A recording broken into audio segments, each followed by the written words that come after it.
Robinson. I am the general manager of KLRNradio.com. We are probably the largest independent podcast network that you've never heard of. We have a little bit of everything, and by that, what I mean to tell you is we have news, pop culture, special events, conspiratainment, true crime, mental health shows, drama productions, and pretty much everything in between.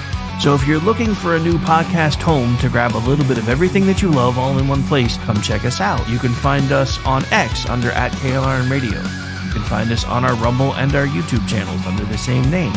You can also find us at KLRNradio.com and pretty much every podcast catcher known to man. So again, feel free to come check us out anytime you like at KLR.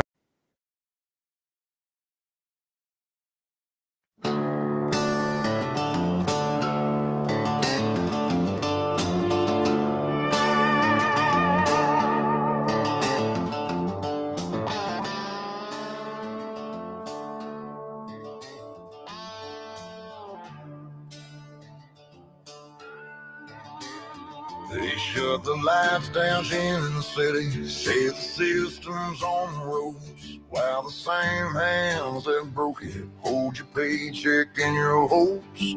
They'll sell your sweat for silver, call your sacrifice relief, but every drop of truth we bleed writes another line of belief. Freedom isn't free, it's carved in blood and fire and stone. It's the price of stand tall when they tell you to kneel and go home.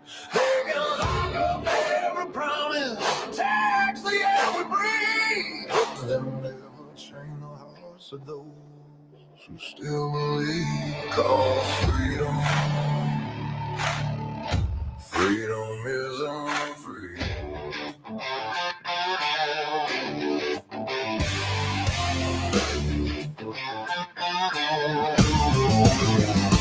They preach peace from marble towers while they fence off your front yard. They wave a flag made out of rules and call obedience smart. They'll brand your voice as danger, they'll mock your faith as greed. But freedom don't need permission, it just needs men who bleed. Freedom isn't free, it's carved in blood and fire and stone. It's the price of standing tall when they tell you kneel and go home. They can lock up every promise, tax the air we breathe, but they'll never change the hearts of those who still believe. 'Cause freedom isn't free. Freedom isn't free. It's written in red on history's page, a warning to the tyrants and the cowards of the age. They can bury us in silence, but the truth still screams. Freedom isn't free.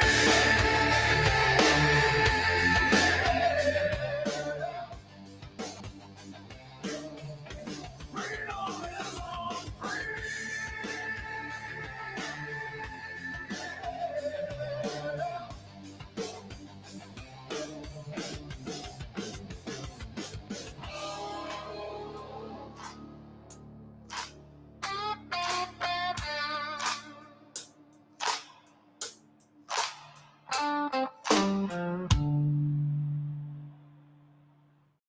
Not to be a backseat driver, but can you say for sure you got the best monthly payment possible on your auto loan?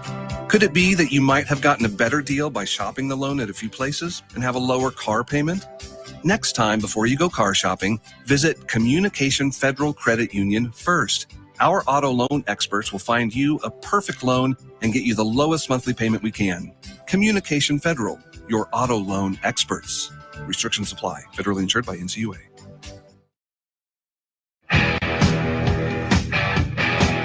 KLRN Radio has advertising rates available. We have rates to fit almost any budget. Contact us at advertising@klrnradio.com.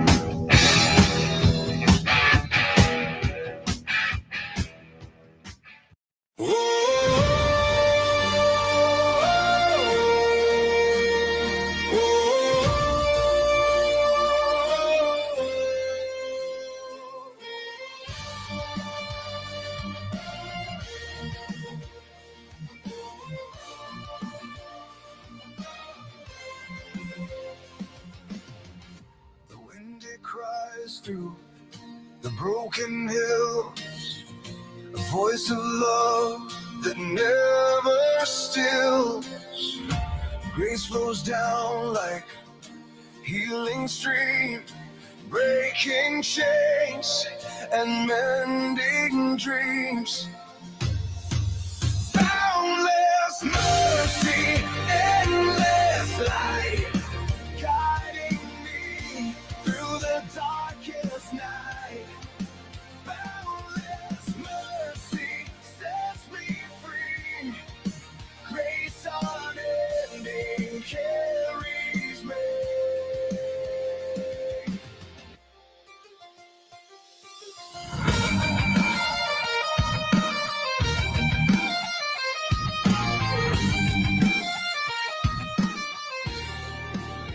A sinner lost, now I am found on holy ground where hope abounds. The shadows fade, the dawn takes hold, a story written, a love retold.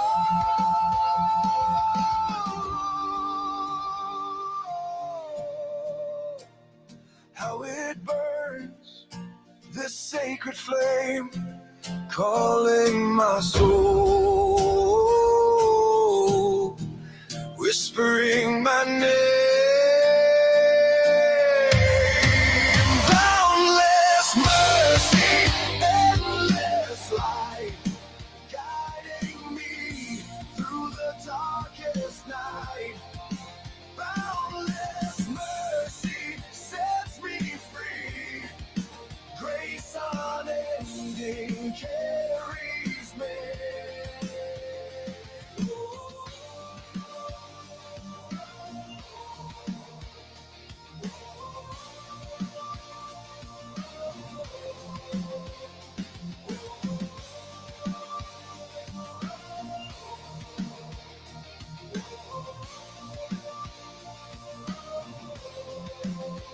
The drums they pound like a heartbeat true. Bagpipes wail, the skies break through. A song of faith, a song of fire, lifting me from the world's mire.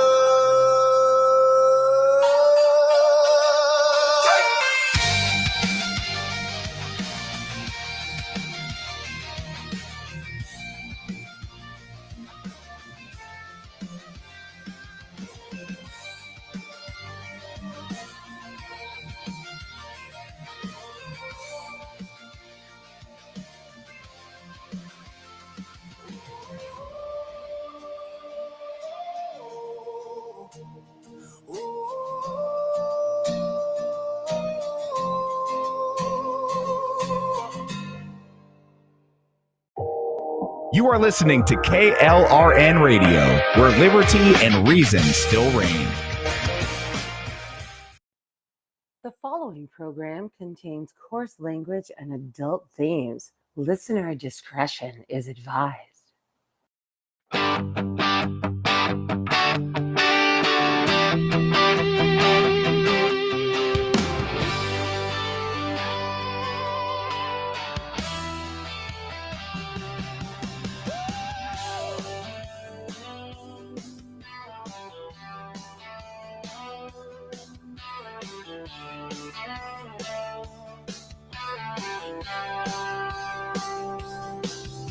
From red dirt roads to the Capitol steps, Rick's calling truth, no time for regrets. Fire in his voice, facts in his hand, talking sense to the heart of this land.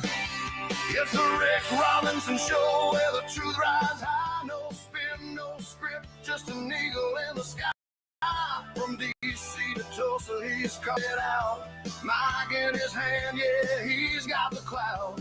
Heartland Radio, raw and real, tune in, speak up, and feel what we feel.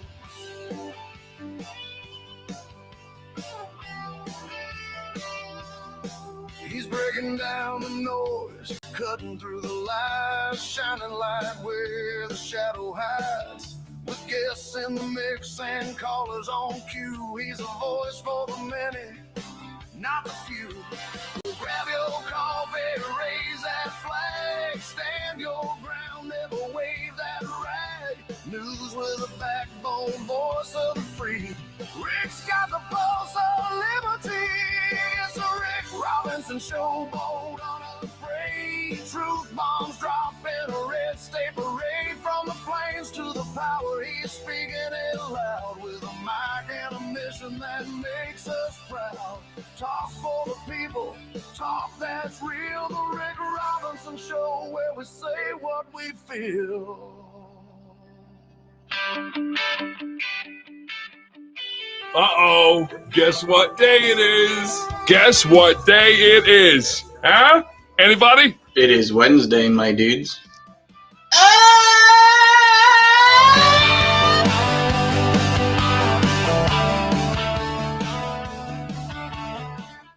And welcome into the program. For those of you who are wondering why I looked really confused on camera at first, for some reason Restream had my background all like bluish, and I was afraid that was how it was going out on the streams, and I still don't know what caused it, but it wasn't. So we're here, we're live, and it is Chat Lives Matter Day, which means this is the day that every single one of you Chat Lives Matters denizens mean the most to me, although that's pretty much every day. For those of you who wonder how that got started, so this was way back during the beginnings of the whole BLM stuff, and we were doing a show with Sam, the managing editor of Twitchy, called Fubar, and she would always razz the chat because when we first started doing stuff together, and this was years ago, she was always the one that brought everybody into the chat room. So after a while, she just started just being completely ornery to the chat because, you know, she sucks at showing emotion. So she would start and end every show with chat sucks. So the rest of us in Rebellion started a hashtag movement called Chat Lives Matter. And it's been with us ever since. We've got, if you haven't found it yet, you can go to the store, galeradio.com/store. We actually even have Chat Lives Matter merch. We've got a bunch of new merch. And people have been asking me when I'm going to start selling some of the AI music I've been putting out. I'm trying to figure out how to do that without stepping on toes, because a lot of music places are ticked off with AI, especially now that it's gotten good. So yeah, apologies for chair dancing to my own intro, but I wrote that. So with the help of AI and a bunch of different tweaks from different versions that I had been messing with for the last several months, but I think we're going to stick with this one for a while. We're also going to start playing more of the licensed stuff that I have access to, because even though I do have music licensing, it's a pain when I broadcast everywhere else, because then I have to give them copies of the license number and make sure it's put in all the feeds and do this and do that. I don't want to do that anymore. Besides, it's expensive. So now that AI is able to put stuff like this out, we probably will not be messing with that anymore, because I can get full licensing to play this music for $10 a month, as opposed to friggin' thousands of dollars a year that I've been paying for ASCAP, CSAC, and BMI. But you have to, because I found out the hard way. So, you know, back when, and you have to remember, I've been doing this for almost 20 years at this point. Yes, I'm rounding up a little bit, but still it's pretty darn close. Everybody was just like, oh, fair use. You could use like 30 seconds or something and they can't say or do anything. Yeah, that was never a thing. I actually got a cease and desist from Ozzy Osbourne's attorneys way, way back in the day. Because when I first started America Off the Rails, his song Crazy Train was perfect. And I was using the part that caught the entire thing about the meaning of the show. And then somehow they found out about it. It was probably one of the first times that show tried to explode. Ears heard it. It got passed along. I got a cease and desist email. And yeah, so fun times.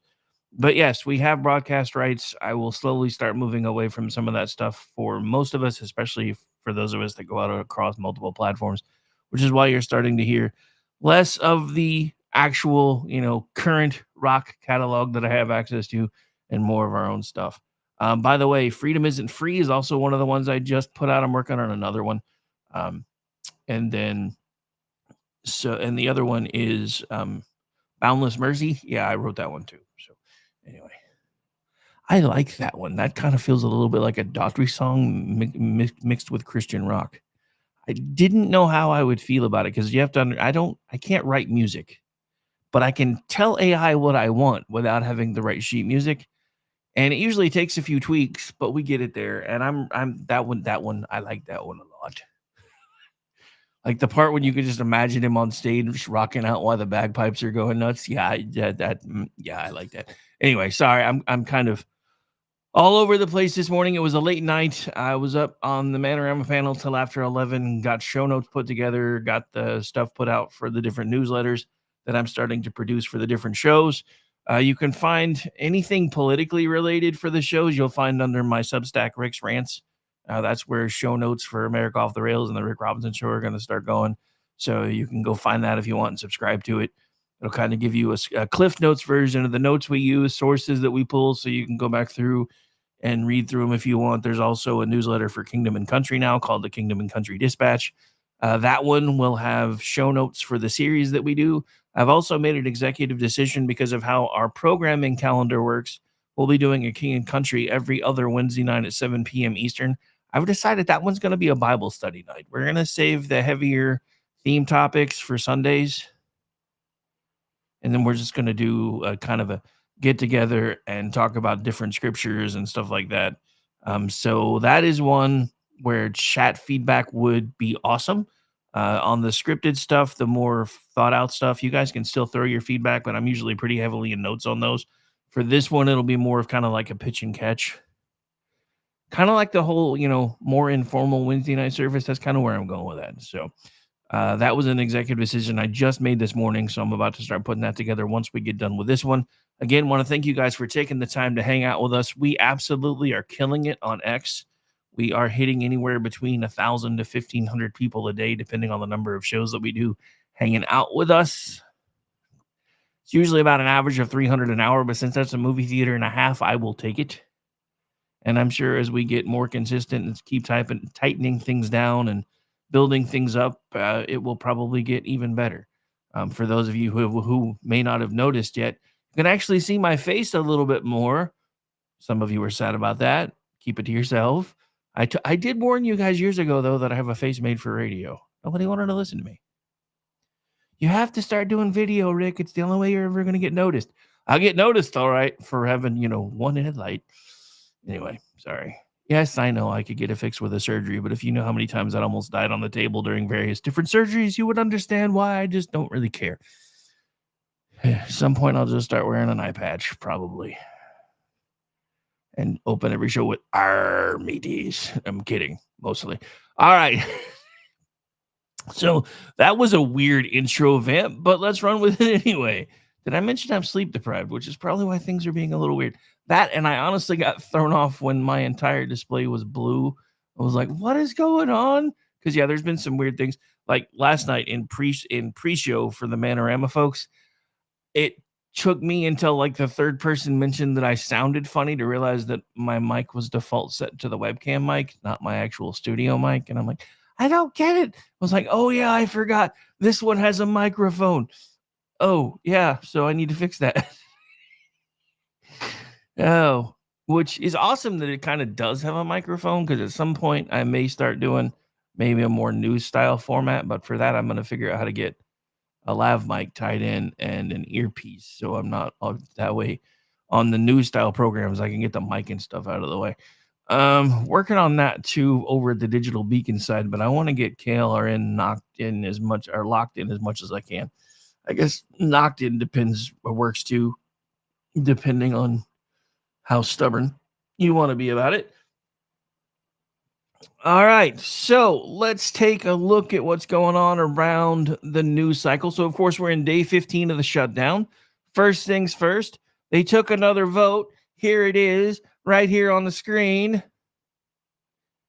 And Democrats are still keeping the government shut down. Now, of course, the Democrats want to spin it as if it's the Republicans keeping the government shut down. The problem is, according to a recent Reuters poll, they're starting to lose that argument. There's now a growing plurality that blame the president, but also Democrats.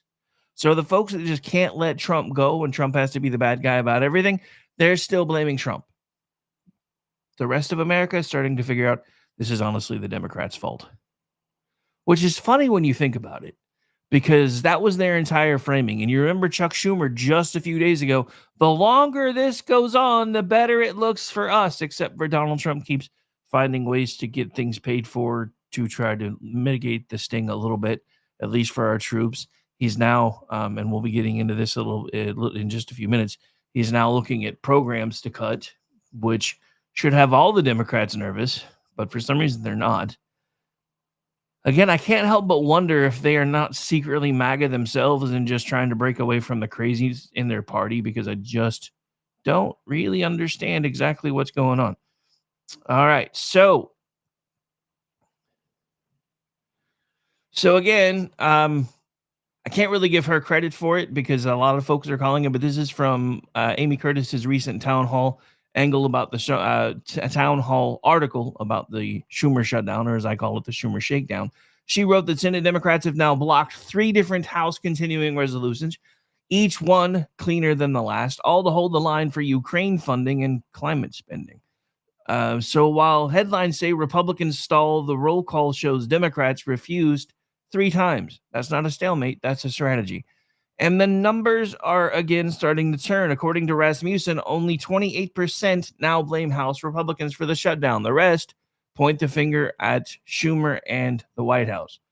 Translation, unlike what Schumer thought, the longer he keeps the gates locked, the harder it is to sell this as a GOP problem for poor little Shucky. Poor little Shucky Chucky.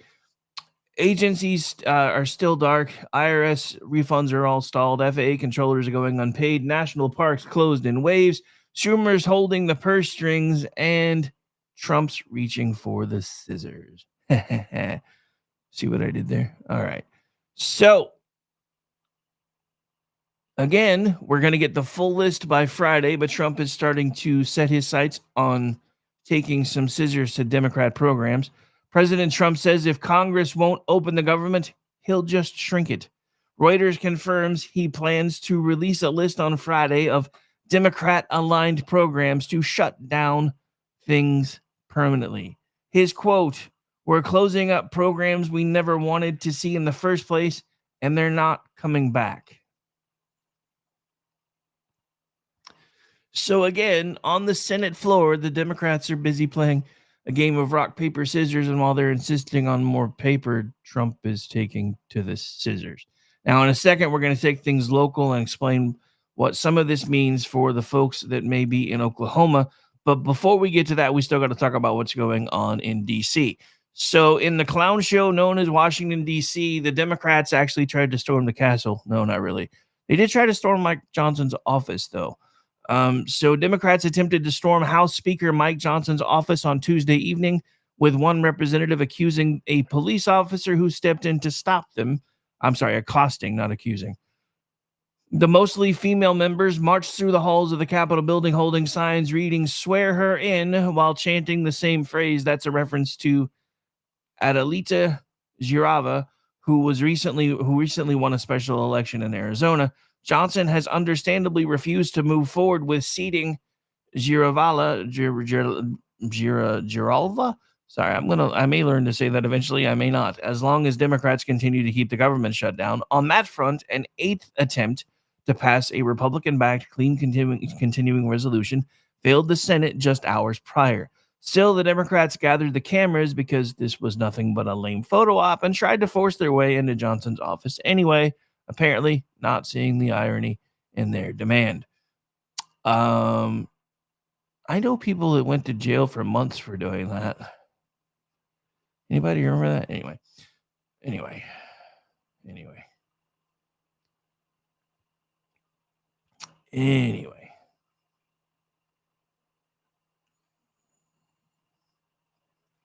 So I thought a video somewhere, but I think I lost it when, nope, there it is. All right, hang on. This isn't very long, but I just want to show you, like I said, there were people on January 6th, 2021 who went to jail for less than this. Just watch.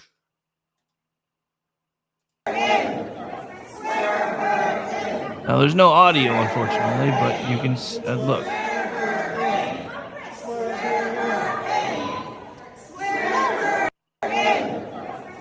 gonna let it play again.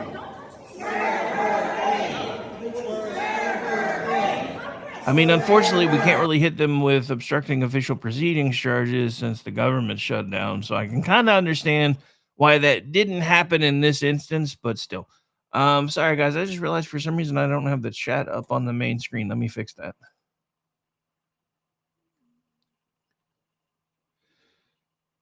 Okay. Yeah. Hey Al. Yeah, it's completely different when they do it. But yeah, I guess this just occurred to me. I guess we really can't hit them with obstructing government proceedings since there are no official government proceedings happening right now. So maybe that's how they got away with it. Anyway, I want to give a quick shout out to everybody hanging out in the chat. See Broken Word, see Denny, see Al so far. If I've missed anybody, we'll come back around to you in a moment. But thank you for hanging out with us. I know it's early on a Wednesday. So some of you are like, why do you do the show so early? Lucky for you, I changed my mind and my sleep schedule has made that impossible. I was really going to do this show from like 5 to 8 and then spend like 9 to 1 writing every day and then take a lunch break and then come back and do the evening show stuff. But my sleep schedule doesn't let me do that. It would make my life so much easier. And I may eventually figure out how to do that, which I know is going to cut my audience in half, but it makes my life easier because I do too many things. I don't get to write everything that I want to write because by the time I'm done doing this and doing the show preps for everybody else and all the other things, there aren't enough hours in the day. And what makes me sad is it's been a long time, and I know I'm off on a tangent right now, but we're fixing to take the bottom of the hour break anyway. It's not that I haven't enjoyed doing what I've been doing now that I can do it full time, and I've been doing it full time for the last couple of years. But I have to admit, I started getting a little bit burned out on it because of all the stuff that I'm trying to do and all the different things that I have going on. But now that I have, figured out how to use AI as a bit more of an assistant and had it help me a little bit more with my creative outlets and show outlines, and where I know I'm going to start feeding it some videos on how to set up OBS so I can next level the studio setups. That's next on my list. Because I watched the video. For some reason, OBS, my brain and OBS don't lock in well together. I don't know, maybe it's the eye thing. I don't know. There's some sort of disconnect going on between my visual processing and everything else. So I'm thinking, since I know ChatGPT can help with that kind of stuff, if I start telling it what I'm looking for and feeding it the instructions, it might be able to translate it to Rickanese for me, so we can get that locked in. But anyway, so yes, it has been an evolution for the last couple of years. Things have been a lot different for us since we started doing the video broadcasting. And Jeff, I know if you're listening somewhere, and you probably are, even though you're only lurking for the moment, I know it was your idea and I should have listened years ago. Don't at me.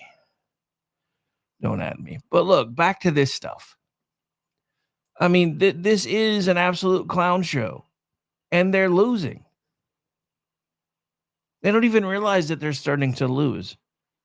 Now, again, I'm not a big fan of polls, but when Reuters is starting to say, hey, Democrats might suck on this one, it might be time for at least the Democrats to start listening, you would think. But they can't. Because you know why they can't? Because if they're seen to work with Donald Trump, Jeffries is going to get primaried, and so is Schumer. Because they've left the asylum folks in charge. The inmates are now running the asylum. The leftists have control of everything. And if you don't believe me, just look at what's going on with Mamdani. Mamdani? Yeah, I think it's the other way. Mamdani. I think that's it. No. It's Mamdani. That's right. Because anyway, I hate that name. New York City's going to make me learn how to say that name too. I already know. Because they're... if you guys vote him in, you get what you paid for, and I'm going to start petitioning all the states around you to just build a wall. I'm being honest. Being honest. All right, so I think we're going to go ahead and take a music break here for just a second. Let me kind of get my my discombobulated self back in order here. But yeah, so hang out for just about maybe 3.5, 4 minutes. My name's Rick Robinson. This is my show. We do this thing every Tuesday through Friday between starting at 10 a.m. Tuesday, Wednesday, and Thursday, we cut the fees off at noon. Almost said midnight. Holy crap. Although that's not too far off, honestly. Pardon me.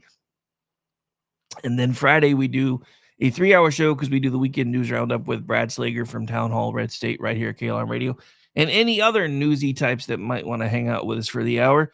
But we'll be right back because apparently I need another cough drop. Stay tuned, everybody.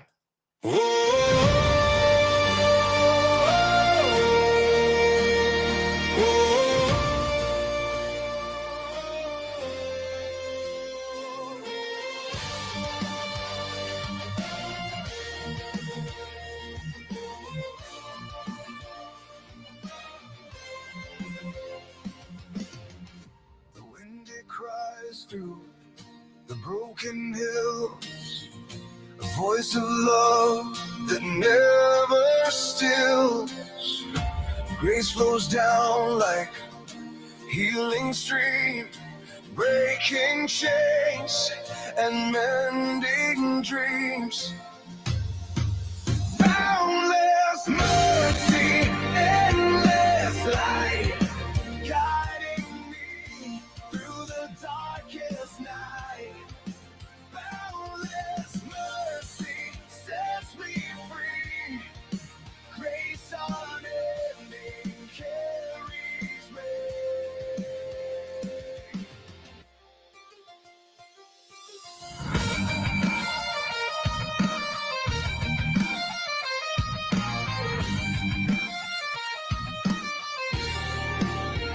A sinner lost, now I am found on holy ground where hope abounds. The shadows fade, the dawn takes hold. A story written, a love retold.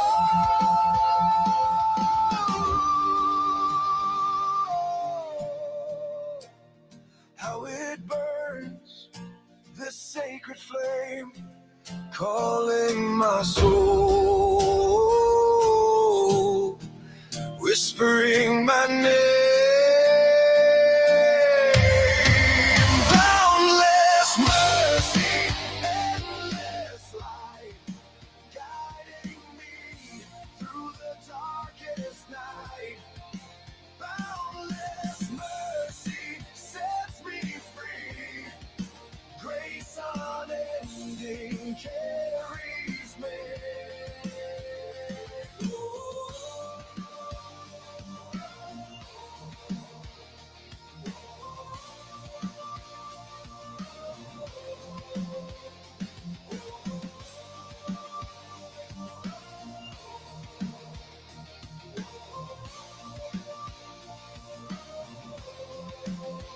The drums they pound like a heartbeat true.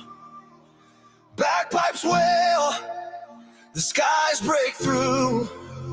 A song of faith, a song of fire, lifting me from the world's mire.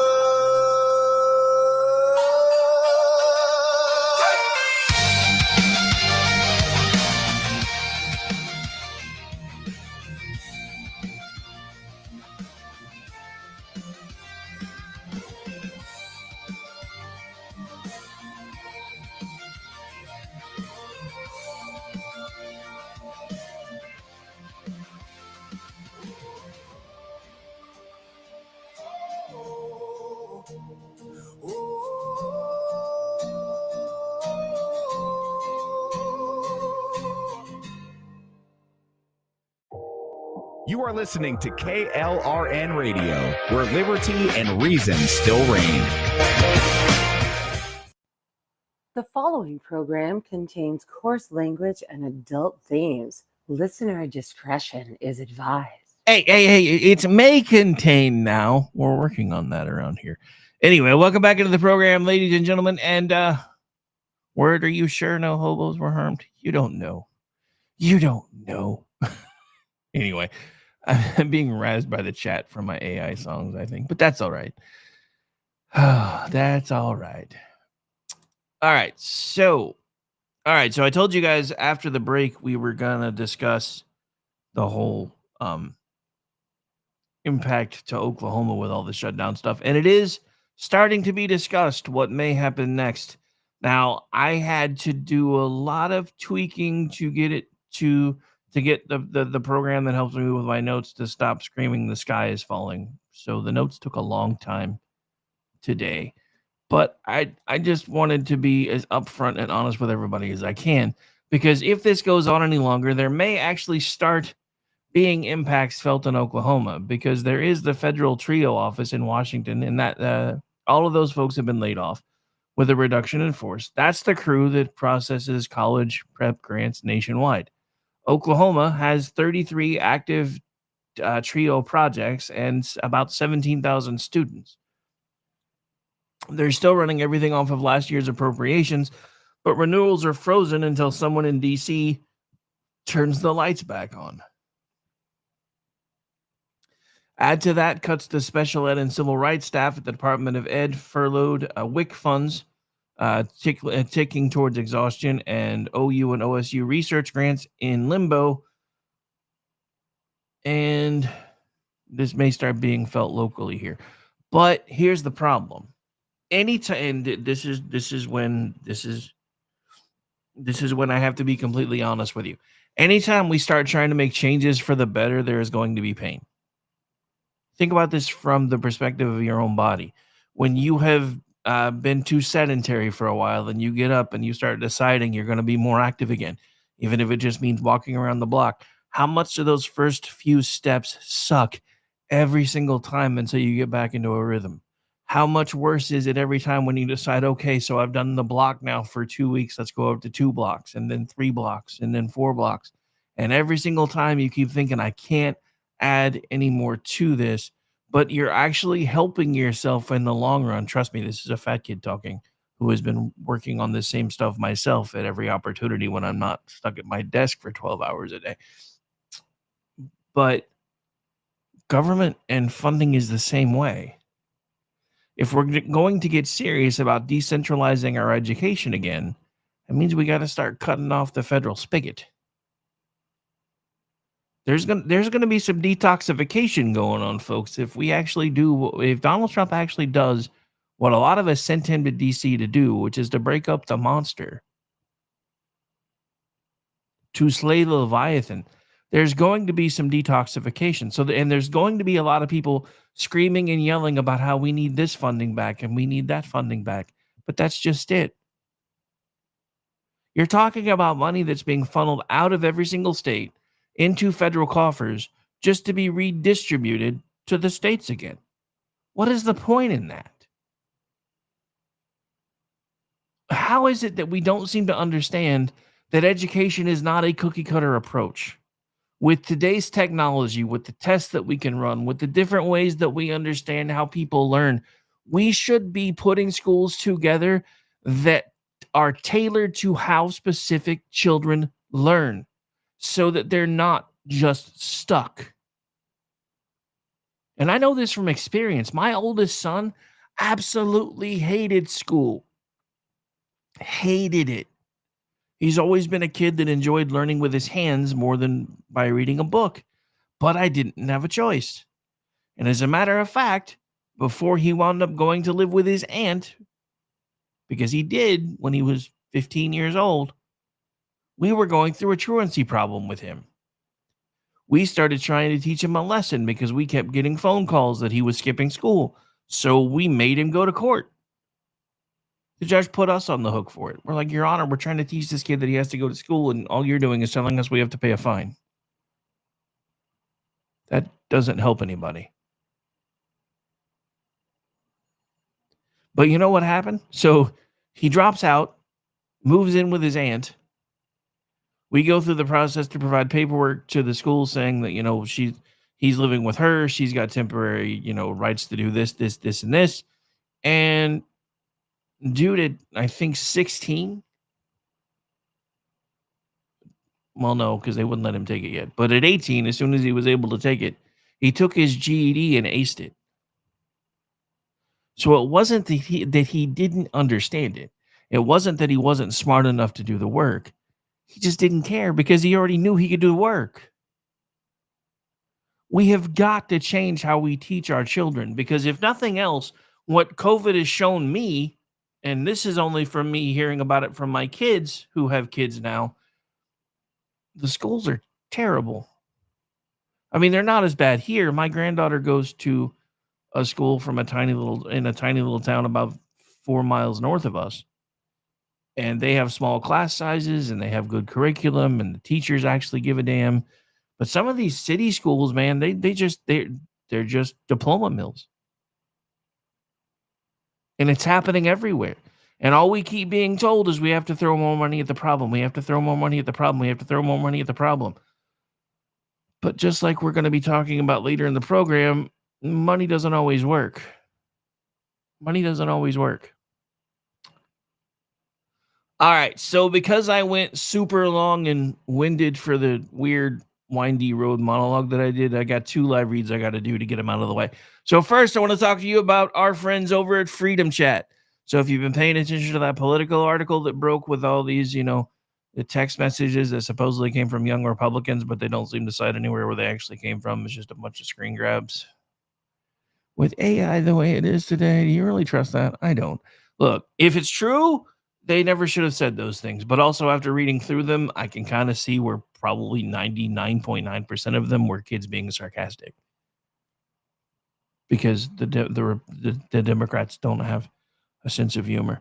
And until you can show me where somebody running for attorney general wanted to put 2 bullets in somebody's head and make sure their little tiny fascist kids went with them. Yeah. Why am I saying all this to you, though? Freedom Chat would have solved this problem for everybody. All the way back to Signalgate in the beginning of Trump's second term. So Freedom Chat is an app that allows you to communicate with people that are also on the app with you. You can set up conversation groups based on different topics, etc. Now, I, for one, other than usually work-related stuff and a few friends that I like to chat with, I kind of agree with Jesse Kelly. There's no reason to have any group text anywhere ever. Because it's different when it's like a DM group or something on X. Am I just the only one that doesn't like group text on phones? I hate those. Maybe it's just me, but maybe that's my antisocial stuff coming in. But look, either way, Freedom Chat, you can find all the information you need to figure out how to put it on your phone should you decide to take advantage of that at freedomchat.com. It is an iPhone or an Android app, but the coolest thing about Freedom Chat is you have the control as the person who creates the conversations. You're the only one who can let somebody into a conversation that you've created. You also have the ability to set it to where messages only stay on the screen in the chat for a certain amount of time before they go away and are erased forever, because unlike most places, Freedom Chat's logs are not necessarily forever. You also have the option to flip a switch for any group that you have created that disallows anyone to be able to take a screen capture. It won't even tell you that somebody did take it and let them capture it. It just sends them back a blank screen. I don't really know how that technology works, but I've tested it. It's amazeballs.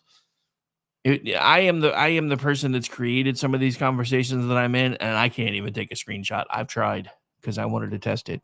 So freedomchat.com, go check them out. Put them on your phone if you are a freedom-loving American like me who doesn't want Big Brother snooping through your stuff. That's probably going to be the best way to get it done. Also, before I forget, because it's important, KLR and Radio Players are presenting their fall play this year. And of course, we're aligning it with spooky season as we normally do when we do a fall play. Friday, October 24th, 8:30 p.m. Eastern Time, the KLR and Radio Players will be presenting The Day the Earth Stood Still. Make sure you join us again. That is a week from Friday in what we lovingly around here call Aggie time, because almost all of her shows kick off at that time frame. So we've just kind of adopted that anytime we do specials. Especially if we're trying to include her, because, Diva's gonna diva. Just kidding, in case you're listening, Aggie. Still love you. Just had to give you a hard time. But yeah, so make sure you check that out a week from Friday, right here live on KLRradio.com. So now we're gonna get back to some of these cuts later, because there's other ways that this will be impacting Oklahomans, but we're We're going to pull a Jen Psaki and circle back to that later. So let's move on to the next bit that we have here, which is sourced out by both Reuters, Reuters, Red State, and locally here in Oklahoma. Illinois coits, good Lord, get paid to talk for a living. Can't seem to pull it off today. Illinois courts, again, have recently blocked the White House from activating State Guard for non-disaster missions. According to Governor Stitt, Oklahoma won't cede command either. So there is still an ongoing fight over who controls our citizen soldiers, the state that raises them or the feds who fund them.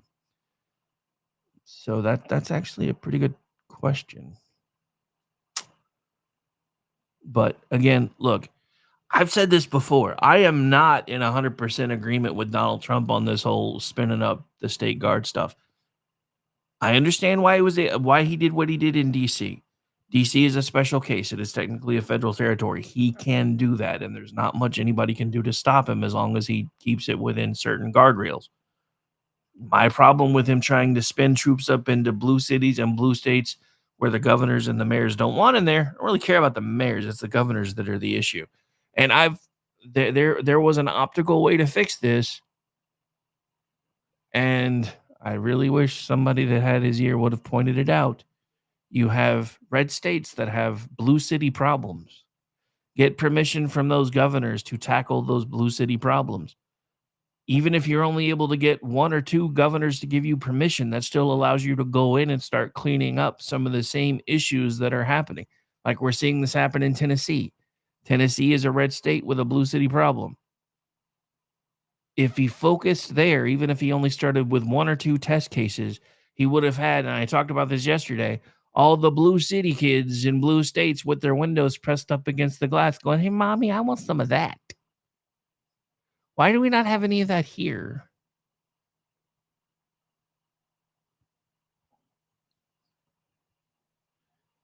But, I don't have the president's ear.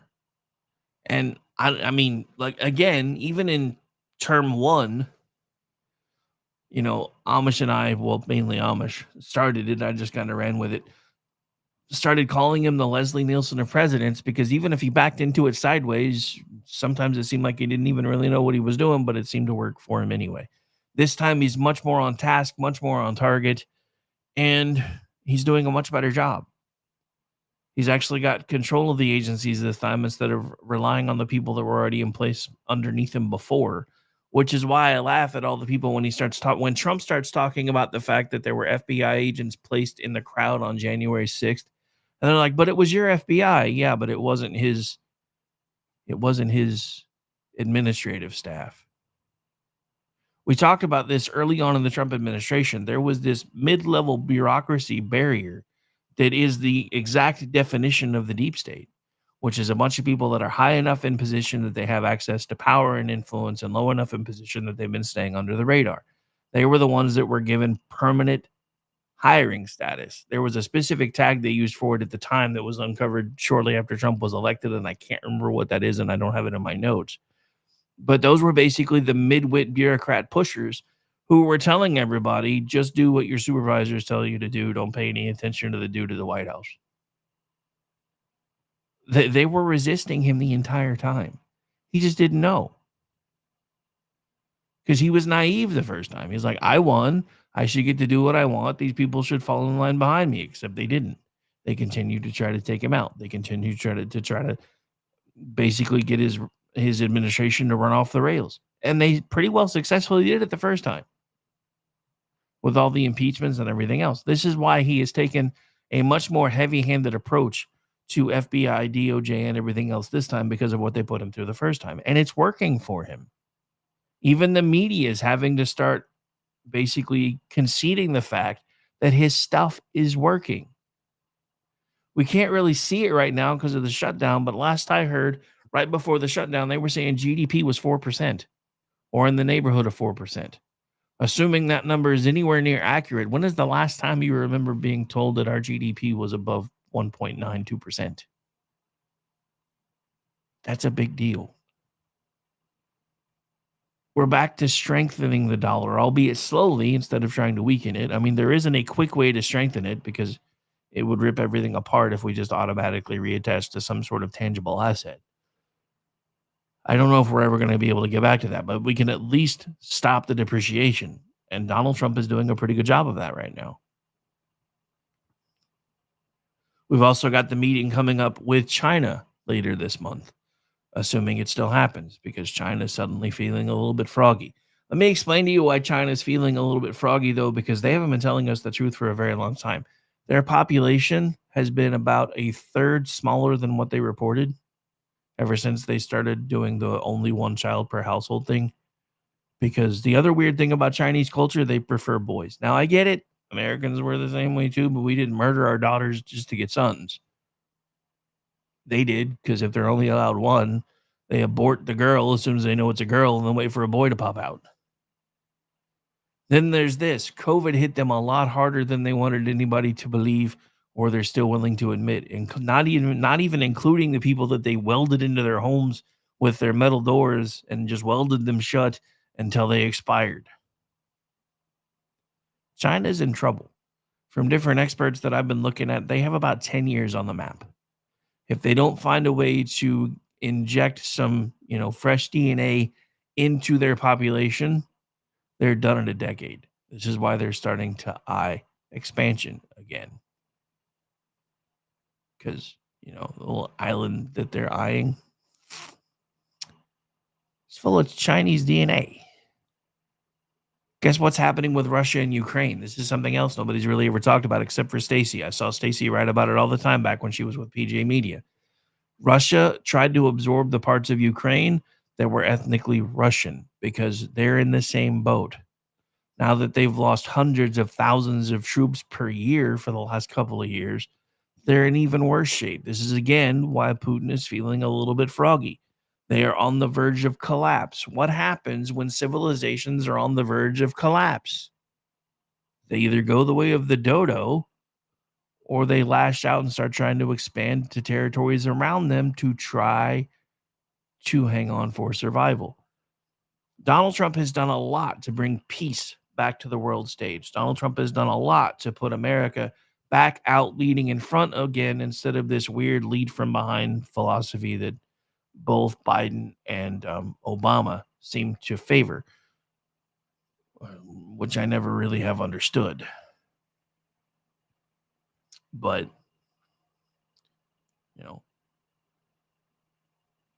and that's another thing that they can't deny. I mean, watching Donald Trump walk into the Knesset, get a rousing round of applause, have people chanting for Bibi Netanyahu after he, goes off script and says, "Mr. President, you should pardon this man," and everybody starts cheering and chanting for Bibi. Then within a few short hours, he's in Egypt with a bunch of Muslims, and they're cheering him too. When's the last time you saw a president able to do that?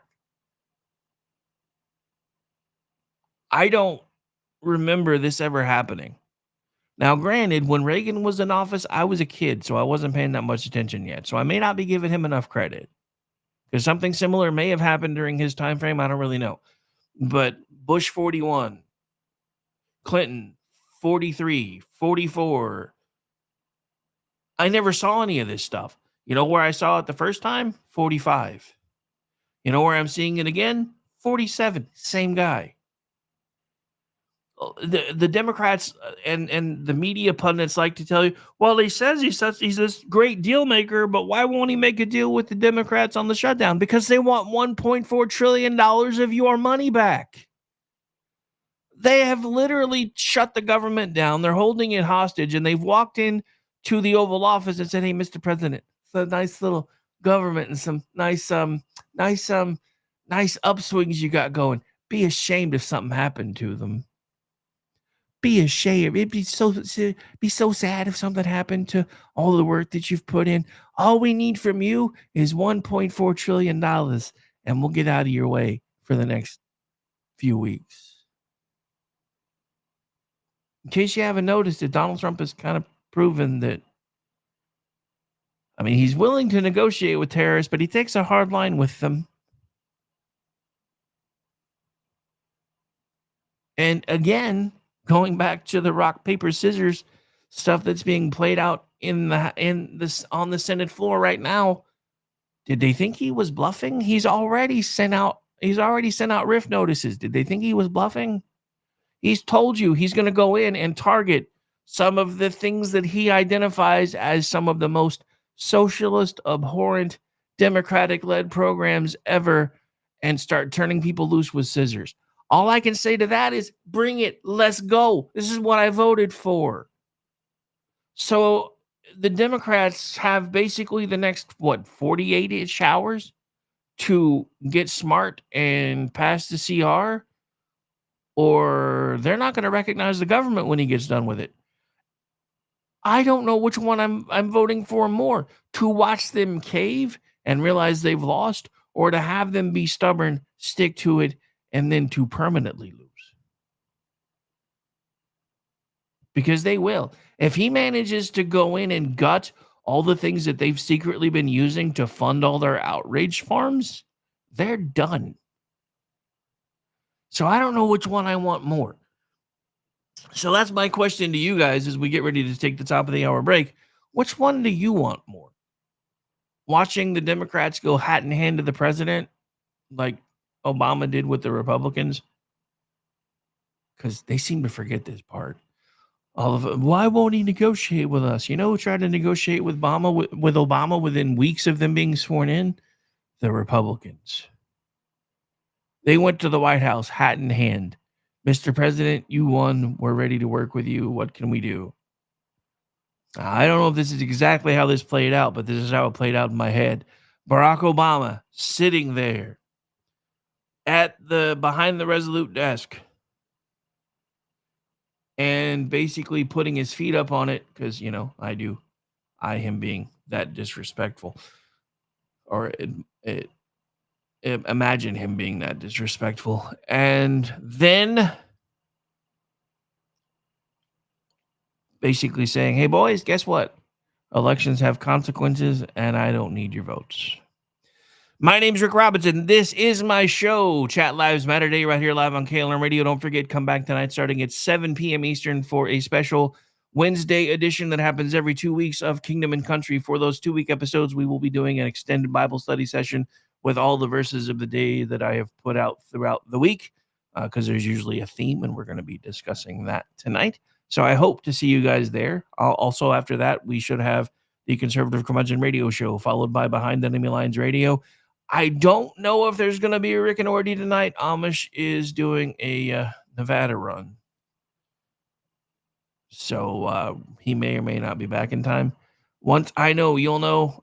There may, in fact, be an emergency rail session tonight, too. I'll have one ready to go just in case, depending on if Sean's back or not. Because if Sean's not back and Amish can't do the show, then I may just roll straight into BZ's closer for the night. Anyway, my name's Rick Robinson. We'll be right back. Stay tuned.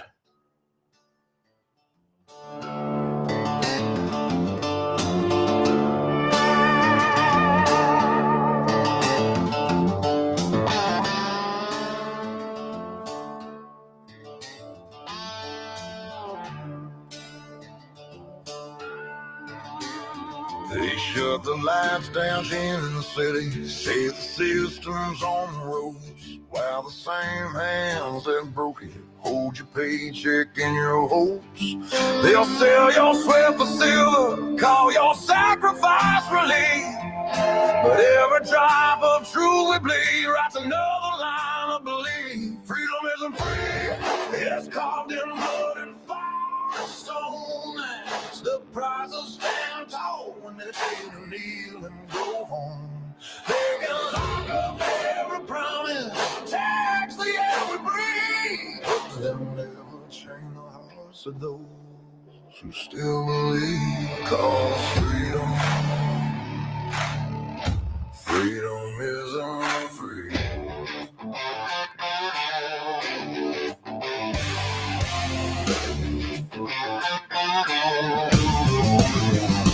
They create peace from marble towers while they fence off your front yard. They wave a flag made out of rules and call obedience smart. They'll brand your voice as danger, they'll mock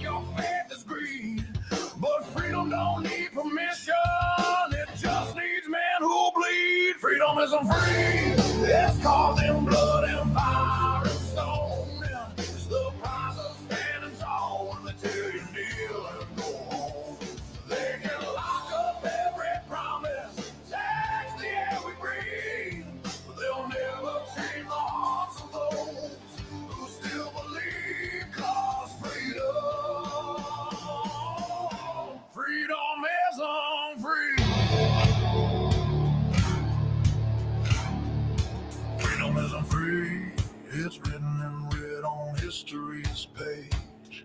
A warning to the tyrants and the cowards of the age. They can bury us in silence, but the truth still screams. Freedom is unfree.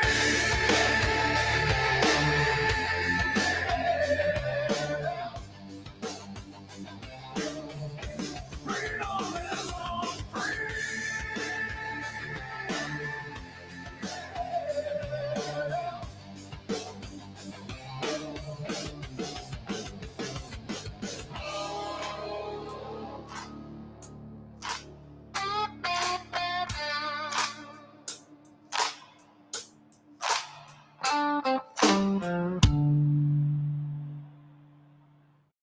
Not to be a backseat driver, but can you say for sure you got the best monthly payment possible on your auto loan? Could it be that you might have gotten a better deal by shopping the loan at a few places and have a lower car payment? Next time, before you go car shopping, visit Communication Federal Credit Union first. Our auto loan experts will find you a lowest monthly payment we can. Communication Federal, your auto loan experts. Restrictions apply. Federally insured by NCUA.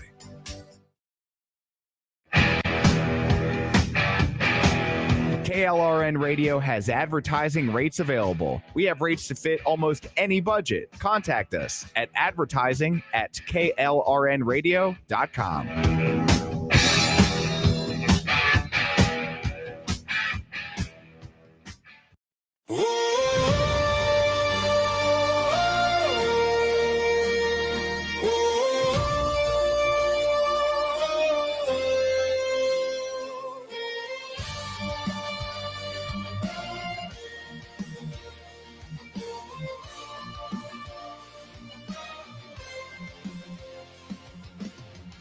The wind it cries through the broken hills, a voice of love that never stills.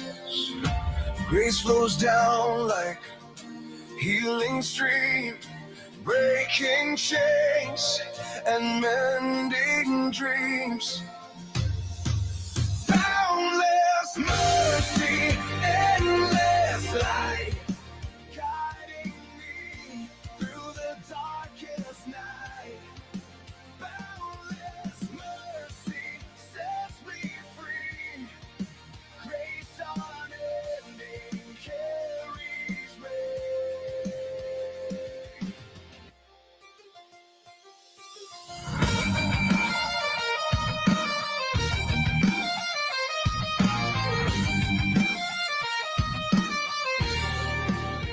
A sinner lost, now I am found on holy ground where hope abounds. The shadows fade, the dawn takes hold, a story written, a love retold.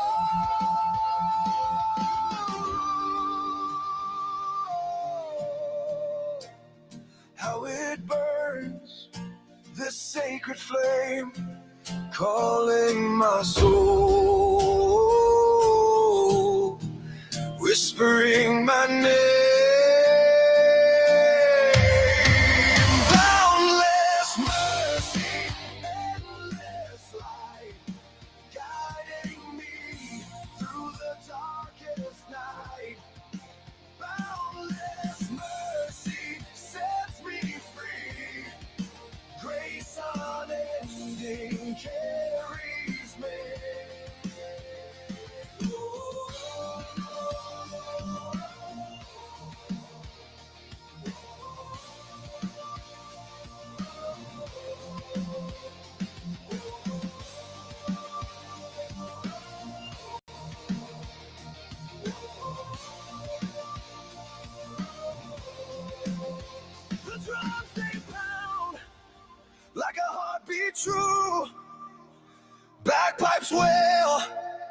skies break through. A song of faith, a song of fire, lifting me from the world's mire.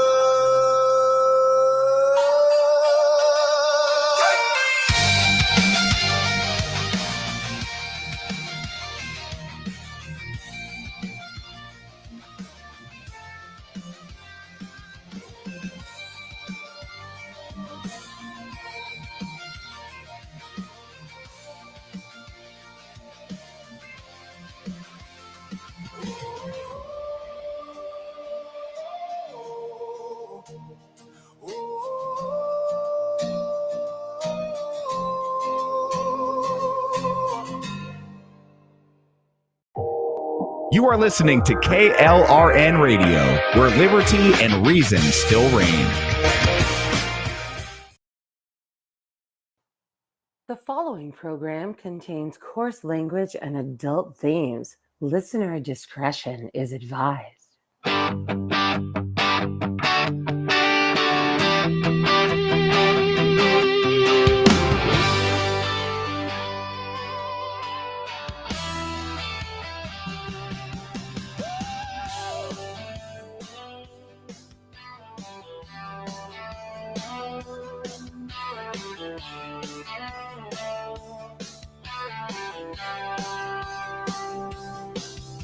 From red dirt roads to the Capitol steps, Rick's calling truth, no time for regrets. Fire in his voice, facts in his hand, talking sense to the heart of this land. It's the Rick Robinson Show, where the truth rides high. No spin, no script, just an eagle in the sky. From D.C. to Tulsa, he's calling it out. Mic in his hand, yeah, he's got the clout. Heartland Radio, raw and real. Tune in, speak up, and feel what we feel.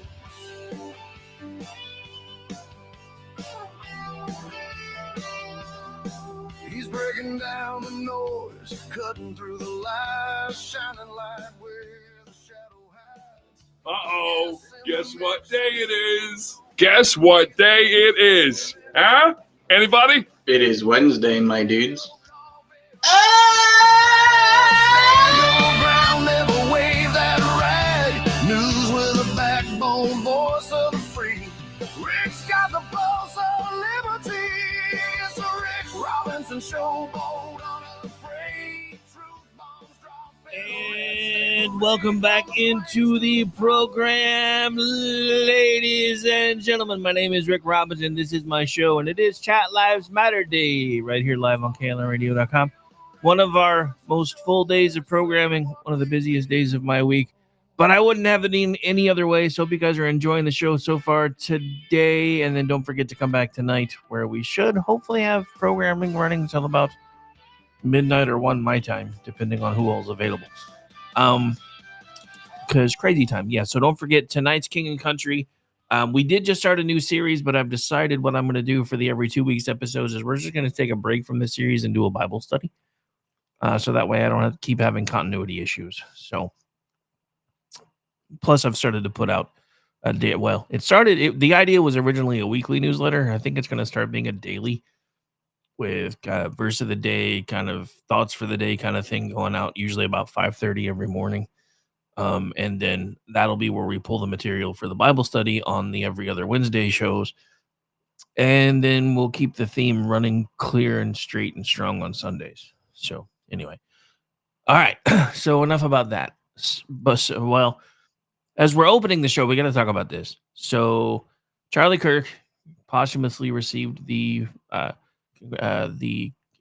Congressional Medal of Freedom. Some folks are kind of, and I guess it depends on your point of view. Some folks are like, "Oh my God, they carved a cross on it," and other folks are like, "Oh my God, they carved a cross on it." I don't. Yeah. I mean, it's a big deal for Erica, and it'll be cool for the kids. And I think the reason they made sure the cross was on there was because they really do feel like dude laid his life down for his faith. So I kind of get it. I do. And I know some, Well, what about separation? Don't even start with me. That does not even mean what we have built it up to mean. It was supposed to be freedom of religion, not freedom from religion. This country was founded on religious principles. Point blank. And we have turned away from that for so long, for so hard. And the funny thing is, Gen Z is the one lighting the way to bring us back to this in a lot of ways. And I think primarily it's because of folks like Charlie Kirk. Now, he was the one leading the way, but there have been other people that have taken up his mantle and started building up their TP, their Turning Point USA chapters in their schools. There was one who was on the Will Kane show yesterday who, instead of going into college, went to the military first, then went to college, and now he's a senior in high school. He said when he joined his Tea Party USA chapter, it was him and 3 other guys. They now have over 100 members because the 4 that were originally there got together and started working on building it up.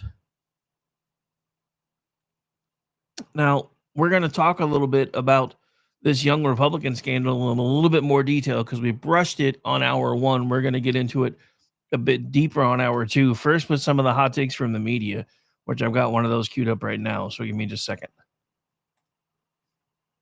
But Keith, is that... Except I got to remember to fix the volume. Hang on. But Keith, is that what you're saying? Is that this is representative of the Republican Party? I am saying exactly that. The Republican Party in the past 10 years has moved down the road of racism. So it's not surprising that you see the open embrace of Nazism, of anti-Semitism, of homophobia, of transphobia, of sexism, of attacks on immigrants and xenophobia. Because the Republican Party under Donald Trump, say that the Democrat Party has moved to the party of death. Has doubled down on its racism. All right. But Keith, is that what you're saying? Is that this is representative of the... All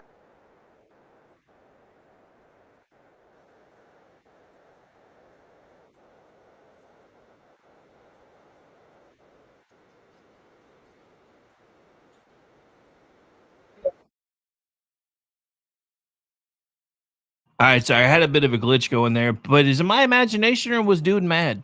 Because he seems really, really mad. And I'm not necessarily saying he doesn't have grounds to be mad, but let's keep the clips going here. Sorry. And of course, see, this is why I had the other one open on X already. Because I knew you were going to do this to me today. One moment, please.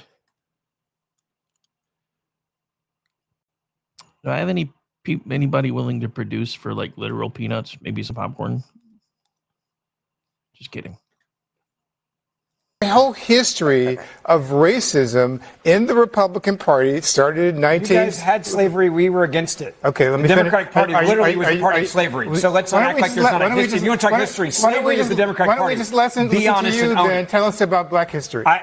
On that one, every American should be able to tell you about it. You don't have to be black to say that the Democratic Party was in favor of slavery, the party of slavery. Ben, you don't know what you're talking about. Let me just say that. I do. It wasn't the Republican Party. Let me just make one note, because I do think that the whole history of racism in the Republican Party started in 19...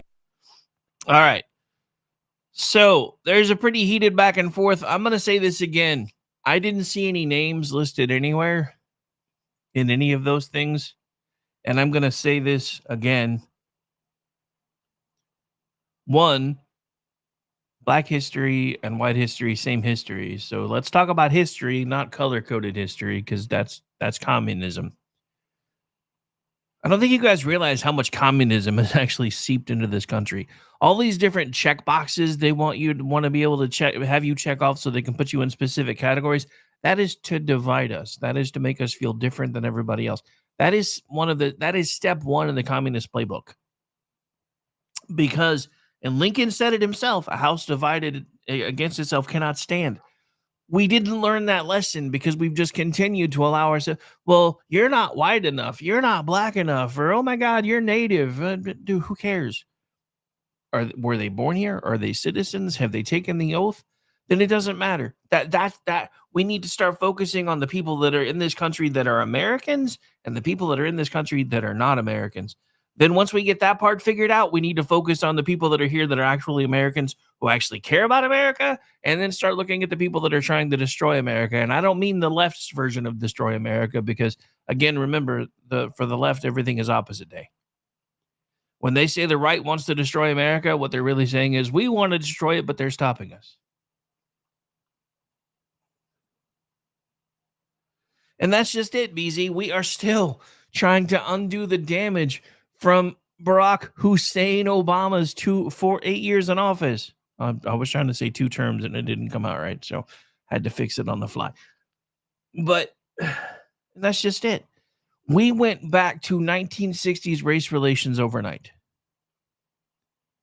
Should have been the exact opposite thing that happened, because for the first time in American history, we had a black president. This should have been a moment for them, kind of like, remember the line from the Jeffersons pilot when, she realizes that the Jeffersons live in a freaking high-rise apartment and have like a penthouse, and then there's the mixed couple that's living there too. And one of the very last lines of the pilot episode is, "Why didn't anybody tell me that we made it?"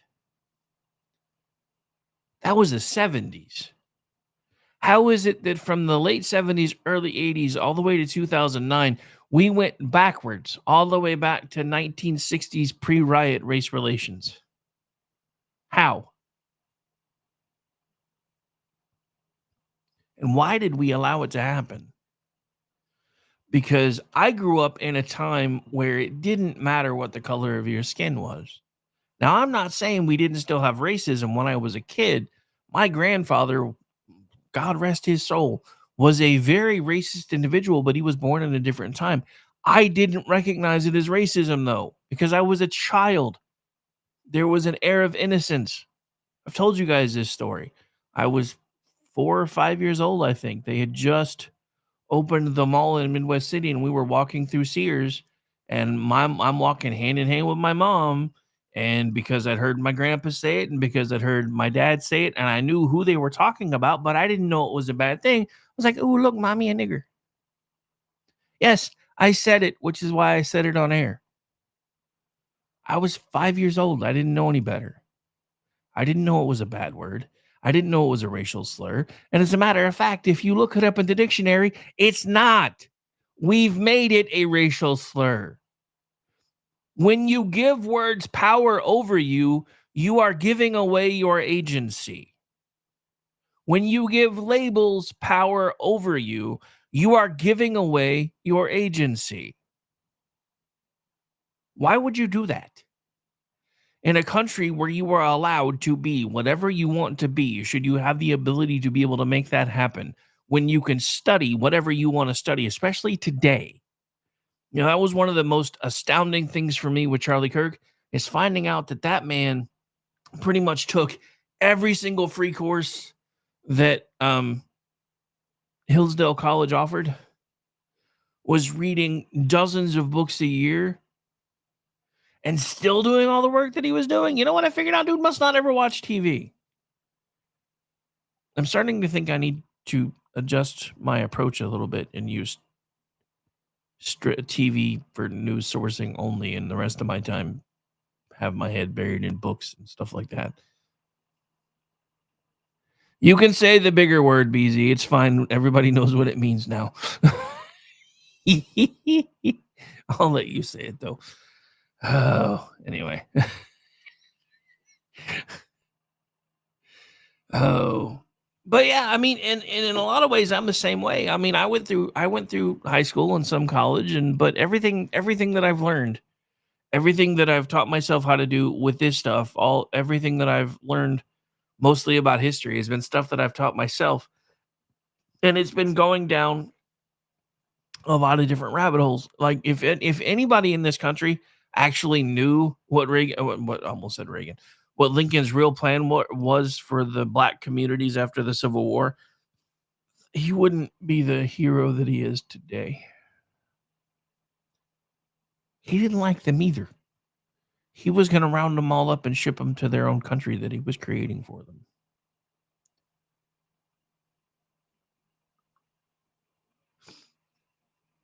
We don't talk about that, though. because we can't. Because it is impossible once you've put somebody on a pedestal to take them off without destroying something. But the truth about the Civil War is this: slavery was already on the way out, or at least getting to the point where it was about to be relabeled. The Industrial Revolution was doing away with the need for slaves in the North. The South, which hadn't industrialized as much yet, was still dependent on slave labor. So it was becoming an issue of competing. The other thing that nobody tells you about with the Civil War, guess what? There was heavy Mexican influence in the South to fight for independence. There was heavy French-Canadian influence from the North to do the same. There have been forces at work to tear this country apart from the moment that it was created. And instead of understanding that, and instead of teaching that to our children and helping them understand how precious and important this country is and what it does mean to the rest of the world, and if you didn't ever believe that it meant what it means to the rest of the world, all you have to do is look at the last 48 hours. We really are the city on the hill. Or we were. We're starting to be again. The question is, are we going to hold the course? Or are we going to fold? Are we going to do what we always do? Get things pointed in the right direction. But, well, there's been some things that I don't like about. So maybe we should go ahead and let the Democrats be back in charge of the House again. Maybe if we put the Democrats in charge of the Senate, they'll get things done. You're a bunch of squishes. You tell your Congress critters what you want, but then you don't give them the runway to be able to do it. That makes you squishes. Donald Trump, and I've been saying this for a long time, is going into gamer speak for a moment, is single-handedly taking an instance all by his lonesome and holding everybody at bay all at once with a handful of lesser characters behind him cheering him on, and then other folks from his own party saying, well, what about this? What about that? You know what I'm so tired of hearing is freaking Thomas Massie talking about the Epstein files. Look, they've released as much as they can release.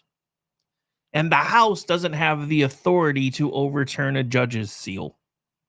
Last I checked, that takes a 2/3 majority vote from the Senate. So it's pointless. It's pro forma. And all it's doing is putting a knife in the back of your president. I'm going to say this again. If there was anything in those documents that put Donald Trump in a bad light, that would have come out in 2015, 2016, 2017, 2018, 2019, 2020, 2021, 2022, 2023, 2024. Over and over and over again. There was nothing there. So that's why they came after him in every other way possible, because they know there's nothing there.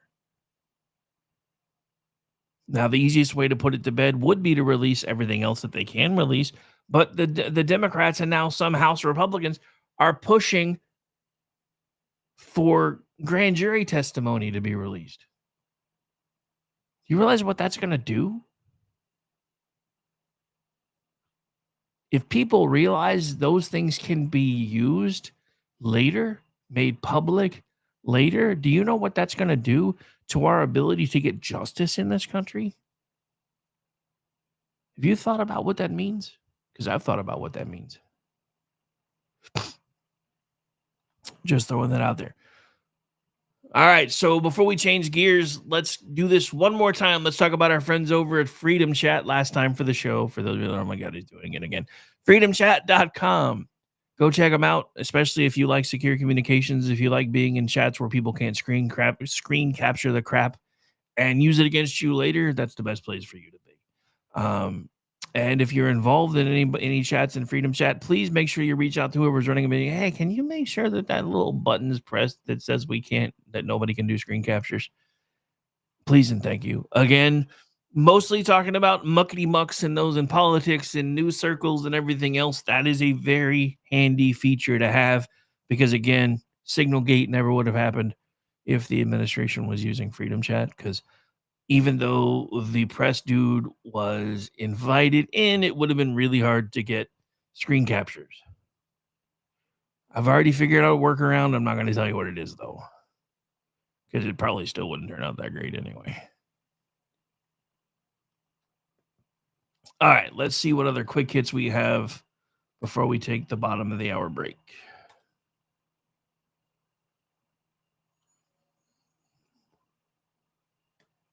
Oh, wow. Okay, so we got to talk about this. We've only been kind of circling the ICE stuff lately because I'm kind of tired of listening to the left whine about it. But this is interesting. So this is from Red State, written by Nick Arama. I guess LA County has passed a state of emergency, but it might be what you expect by now for LA County. It's not a state of emergency to help ICE. It's to help the aliens. So another reason BZ's probably happy he no longer lives in California. How over the edge exactly is the left in Los Angeles County? They're definitely out over their skis for sure. They proved it, and how they proved exactly how far they are over the edge and past the ledge, in my opinion, with the move they made on Tuesday. And I quote, Los Angeles County officials voted Tuesday to declare a state of emergency that gives them power to provide assistance for residents they say have suffered financially from ongoing federal immigration raids. The move allows the LA County Board of Supervisors to provide rent relief for tenants who have fallen behind as a result of the crackdown on immigrants. The local state of emergency can also funnel state money for legal aid and other services. The report even said this would likely be and could be a first step towards an eviction moratorium. So, does this mean all the actual citizens are going to get that same moratorium? Just asking. So, I mean, are they kidding though? With all the homeless citizens, with the people who lost homes in the fire months ago, that are currently still, twisting in the wind. This is what they're focusing on defending: illegal aliens. Yeah, those folks, and fighting the federal government's enforcement of the law. And notice that the media in that quote, ABC, uses the term immigrants when what is meant is illegal aliens, but they do that on purpose. It's standing reality and the law on its head and putting illegal aliens over their own citizens and federal law. It could also lead to further problems for residents with a question about whether there is a problem regarding rent. So here's the other part of this. Landlords are still reeling from the COVID-19 era freezes that cost them billions of dollars in uncollected rent and prohibited annual rent increases, according to Daniel Yukelson, I guess, CEO of the Apartment Association of Greater Los Angeles. But he said the association isn't aware of anyone unable to pay rent due to immigration enforcement. If local jurisdictions once again allow rent payments to be deferred due to ICE enforcement activities, this will lead to the further deterioration and loss of affordable housing in our community. You ever stop to wonder if maybe they're just starting to try to, take over the whole housing thing in California? Are they trying to do some sort of government-run housing program? I'm starting to feel like maybe they're starting to try to do some sort of a government-run housing program. That's where we're going to leave it for halfway through hour 2. When we come back, lots more to discuss. This should give you ample time to get up, grab a drink, stretch your legs, maybe smoke a little bit of what helps you think, unless you're at work. But then again, even if you are, I'm not your boss, and I don't judge. My name is Rick. Well, I don't judge often. Just kidding. My name is Rick Robinson. This is my show. We'll be right back. Stay tuned.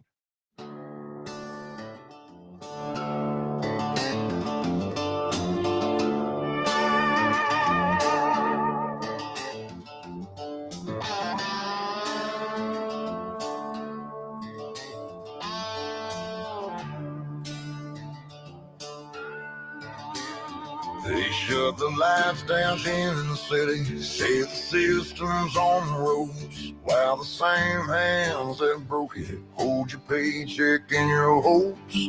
They'll sell your sweat for silver, call your sacrifice relief, but every drop of truth we bleed writes another line of belief. Freedom isn't free, It's carved in blood and fire and stone. It's the price of stand tall when they take a kneel and go home. They can lock up every promise, tax the air we breathe, but they'll never chain the hearts of those who still believe. 'Cause freedom isn't free.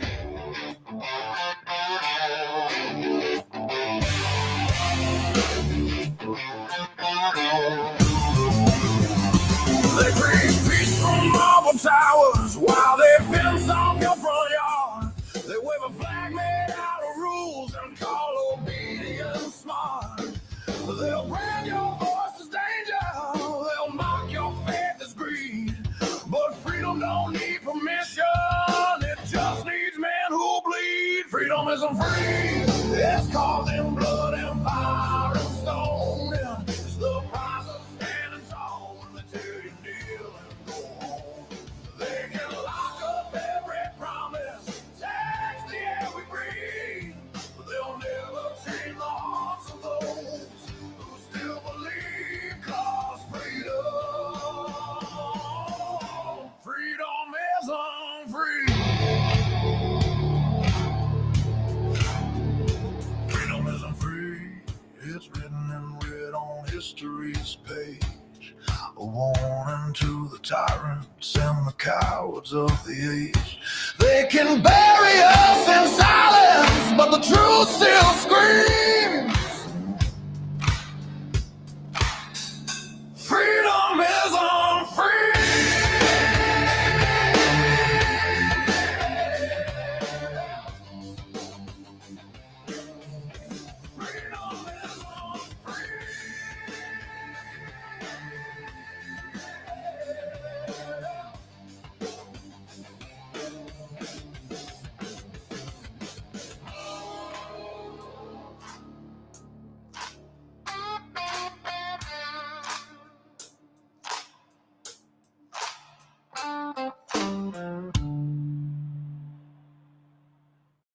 Not to be a backseat driver, but can you say for sure you got the best monthly payment possible on your auto loan? Could it be that you might have gotten a better deal by shopping the loan at a few places and have a lower car payment? Next time, before you go car shopping, visit Communication Federal Credit Union first. Our auto loan experts will find you a perfect loan and get you the lowest monthly payment we can. Communication Federal, your auto loan experts. Restrictions apply. Federally insured by NCUA.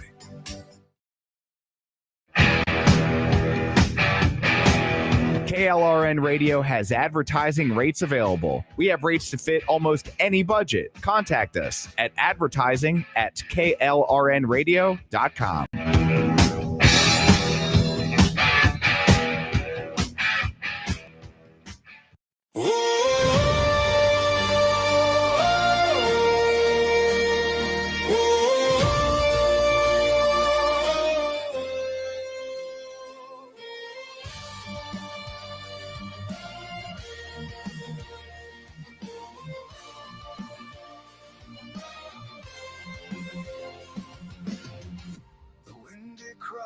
Through the broken hills, a voice of love that never stills.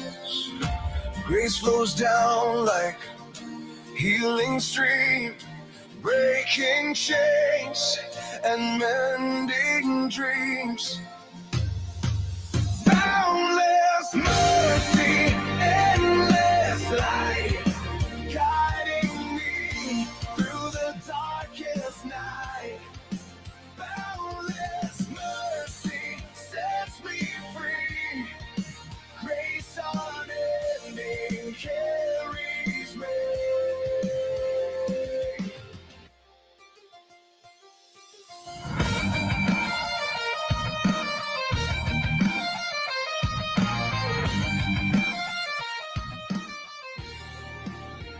A sinner lost, now I am found on holy ground where hope abounds. The shadows fade, the dawn takes hold, a story written, a love return.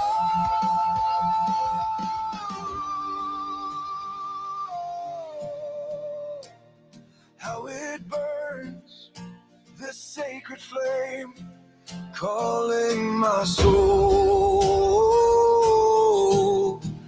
whispering my name. Boundless mercy, endless light, guiding me through the darkest night. Boundless mercy sets me free. Grace unending carries me.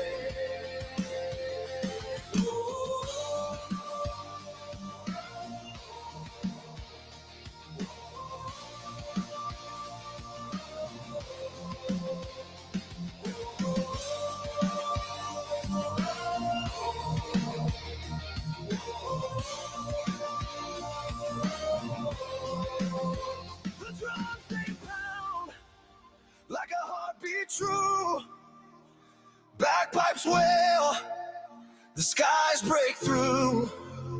A song of faith, a song of fire, lifting me from the world's mire.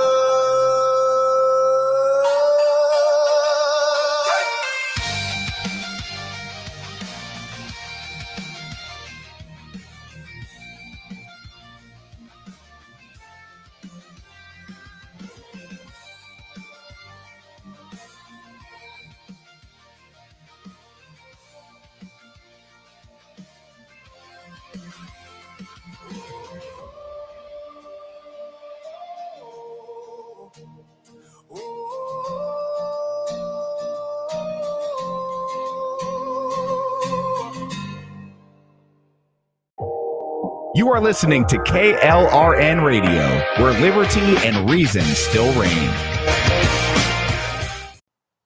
The following program contains coarse language and adult themes. Listener discretion is advised.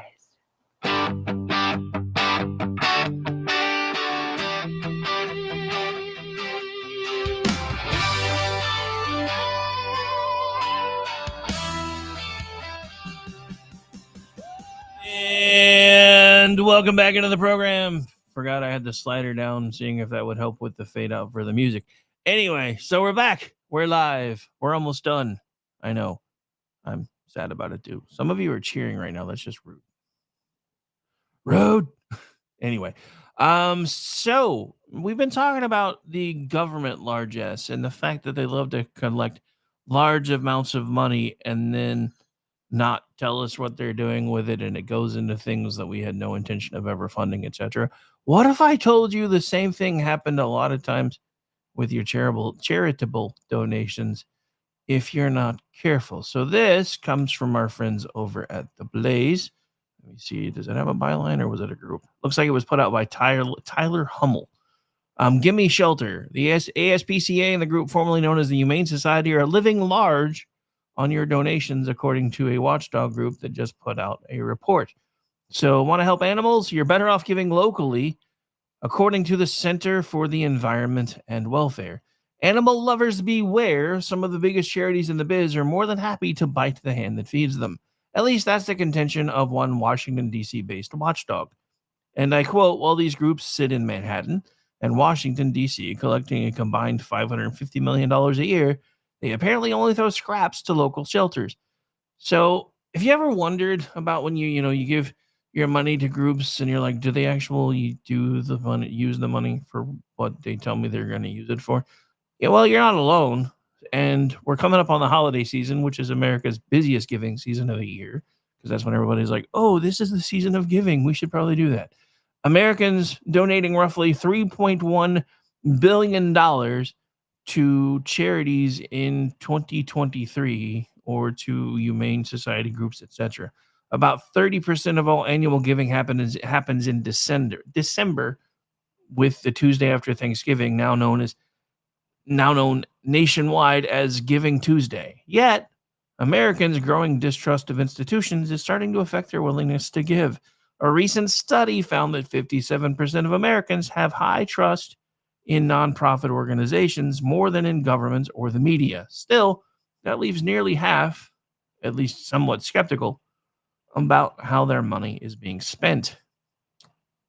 And based on this report, they should be. So when it comes to some of these major animal charities, the Center for the Environment and Welfare argues that skepticism is justified. On September 25th, the Center for the Environment and Welfare began airing a national television campaign. Don't know why they didn't put nationwide television campaign, but I didn't read the article, so who cares? Targeting Humane World for Animals, the organization formerly known as the Humane Society until a name change earlier this year. The ad mark CE, which kind of wonder if they were about to get in trouble. Just occurred to me. There's usually a reason they change names. I may have to dig into this a bit more because this is one of the stories that actually kind of takes me off, and now I'm going to be a dog with a bone with it. The AdMark CEW's latest effort is ongoing criticism of the spending practices of both HWA and rival large animal welfare charity, the American Society for the Prevention of Cruelty to Animals, otherwise known as the ASPCA. Remember the sad music and the chick's voice with the puppy dogs in the cages? Yeah, them folks. CEW claims that these organizations donate as little, and I'm gonna say this a couple of times, so stay with me, because if you're not mad by the time I finish reading you this, then you don't love pets, and I don't know how I feel about that. So according to CEW, they donate as little as 1 to 2% of their budgets to local shelters, while paying hundreds of staff six-figure salaries. I'm going to say that again. 1 to 2% typically goes to local shelters, while they're paying hundreds of staff six-figure salaries. CEW also alleges that the CEOs of the two groups earned $650,000 a year to $1.2 million a year, respectively.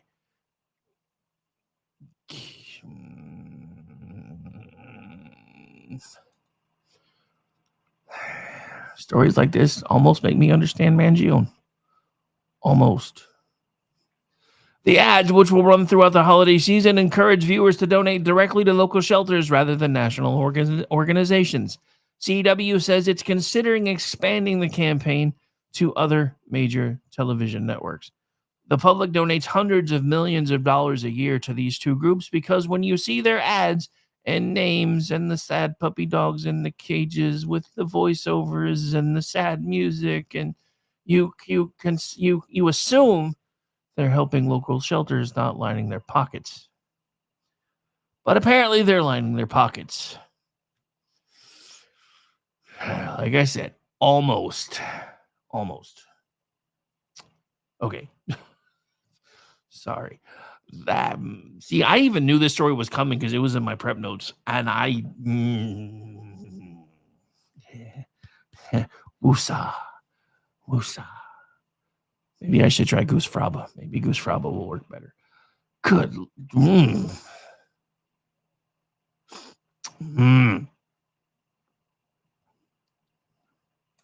Okay, so this kind of turned into the human interest segment. I actually didn't mean this to happen as much as it is, but I don't know. I may start sticking with this at the end of every show.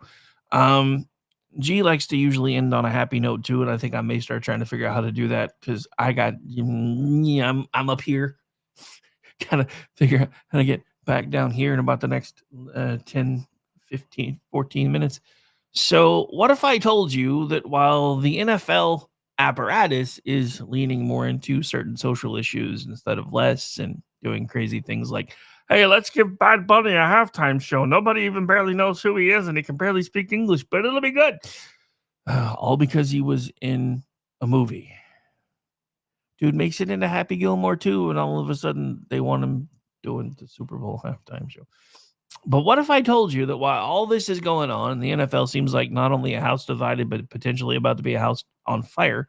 What if I told you, apparently, according to certain sources, more NFL players are turning back to Christ and starting to use their platform for good? Over the past several years, NFL players have been speaking out and embracing their faith in Jesus Christ. Whether it is San Francisco 49ers quarterback Brock Purdy, Houston Texans quarterback C.J. Stroud, Denver Broncos running back J.K. Dobbins. W is a good house elf, sorry. Or Jacksonville Jaguars wide receiver and comeback Travis Hunter. They and a slew of others have all used their platforms in unique ways to praise Jesus and embrace him as their Lord and Savior. During Super Bowl opening night in 2024, Purdy said his identity is in Jesus Christ. And we actually have a clip, I believe, of some of this. So hang on. All right, let me make sure it's on the screen. Professional athlete, it's easy to get wrapped up in your job. You got to do it well, rightfully so. You're getting paid to do it for, a $1 billion organization, and I'm not taking anything away from that, but having a perspective on what your purpose in life is with your family, faith first, and God, I think those are, for me, those are number one, and that bleeds into how I do my job, and it allows me to do my job well. So those are number one. Those are my priorities in life. Even for as chaotic and crazy as my schedule is throughout the week, those stay at number one. Like I said, I've never tried to hold on to the football life so tightly. I've held it pretty loosely and see what God has in store for it. I've stayed faithful to him, and he's taken me to places I could never have imagined. So when I get drafted last, do I freak out? Do I panic? No. It's easy to. But more than anything, I was just grateful. I had a grateful mindset, and I had an opportunity to go play for the 49ers. And obviously, I took it one day at a time, and I got an opportunity, and I'm very thankful for it. So, I would just say, not trying to hold on too tightly to your life and what you do with your job, and making sure your identity is in Jesus. And honestly, that's been the case for me in my life. I haven't try to hold on to the football life. Being a quarterback, it's been about, all right, God, this is what I do, but I am who you say I am. And all right, so I'm going to stop it there because it keeps going for a little bit. Not because it's not good, but because we don't have that much show clock left, so I don't want to take up the entire thing. We may actually circle back to that a little bit tomorrow because there's some good messaging there, and that may actually be part of the Bible study that we talk about tonight, and that's learning to let go of your life. Learning to not hold on to it so tightly. I have now part of it was, I think, a survival mechanism because when my marriage ended unexpectedly, for me anyway, it turned my entire life upside down. So I've been making a lot of changes and figuring out who I am again and figuring out how to do the things that I thought I wanted to do. But at the same time, I've been, leaning into God a lot more, turning back to him a lot more, even if I wasn't really showing it publicly. It was happening privately. And that's when I started feeling like I was being pulled into doing this kind of stuff full time. The opportunity to write and make decent money as a side gig became a thing. I've got retirements I've got access to. So, and then, the generosity of you guys.